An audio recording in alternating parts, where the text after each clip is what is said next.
A second Scottish independence referendum will almost certainly be triggered if the UK votes to leave the EU, but Scotland does not, the First Minister has said.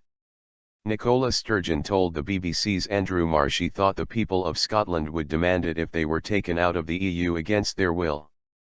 David Cameron has announced that the EU referendum will be held on June 23. Ms. Sturgeon insisted she would be arguing the case for the UK to stay in.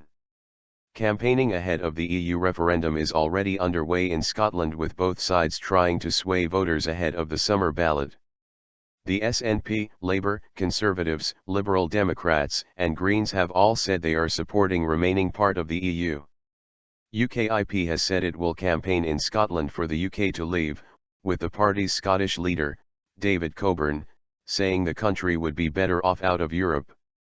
Asked on the BBC's Andrew Marr programme if a second independence referendum would definitely be triggered if the UK voted to leave the EU but Scotland did not, Ms. Sturgeon said, "Almost certainly, I think that would be the demand of people in Scotland.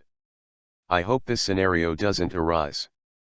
I hope the UK as a whole votes to stay in the EU for a whole variety of different reasons. But if you cast your mind back to the Scottish referendum, the No campaign then said if Scotland voted yes then our membership of the EU would be at risk. That was rubbish then, but that was a key argument."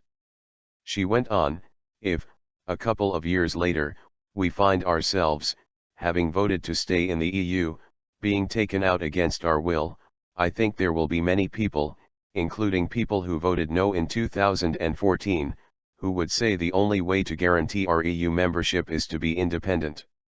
That, I think, is inescapable."